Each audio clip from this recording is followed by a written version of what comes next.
Përveç vëmendjes që Komisioni Evropian po i përkushton vijimit aktiv të reformave të integrimit në Shqipëri, sensibilizimi duhet të përcillet njëkohësisht edhe në Parlamentin Evropian dhe shtetet anëtare. Kjo ka qenë arsyeja e vizitës së ministres së integrimit Majlinda Bregu në Bruksel, pas takimit që ajo ka patur me kryetarin e Komisionit të Punëve të Jashtme të Parlamentit Evropian, ku i fundit shprehet se pas rivendosjes së dialogut politik dhe parlamentar në Shqipëri, ka një arsye të fortë që Shqipëria të marrë statusin e kandidatit. Pas marrëveshjes së nëntorit, a mendoni se reformat e integrimit në Shqipëri janë në rrugën e duhur?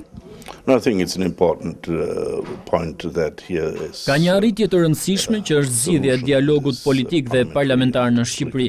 Ne presim si parlament që në fund të majit të kemi rezultate për përfundimin e reformave dhe kjo do të ketë një impakt të madh për konsiderimin e statusit të kandidatit për Shqipërinë.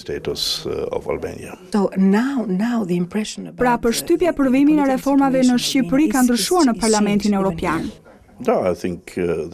Po, problemi kryesor për ne ishte që ne nuk besonim se në Shqipëri do të vendosej një dialog midis forcave politike si ai i një demokracie klasike. Pra të luftohet për disa çështje, por të ketë marrëveshje për disa parime.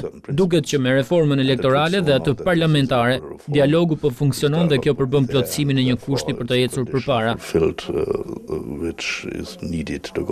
A do ta mbështesë Parlamenti Evropian kandidaturën e Shqipërisë? A ka një shans për këtë? Sigurisht që ne do të shohim rezultatet e Shqipërisë në të gjitha fushat në progres raportin e Komisionit, por duke qenë se vitin e shkuar pengesa kryesore ka qenë pikërisht dialogu politik, ka një arsye të fortë për marrjen e statusit të kandidatit këtë vit.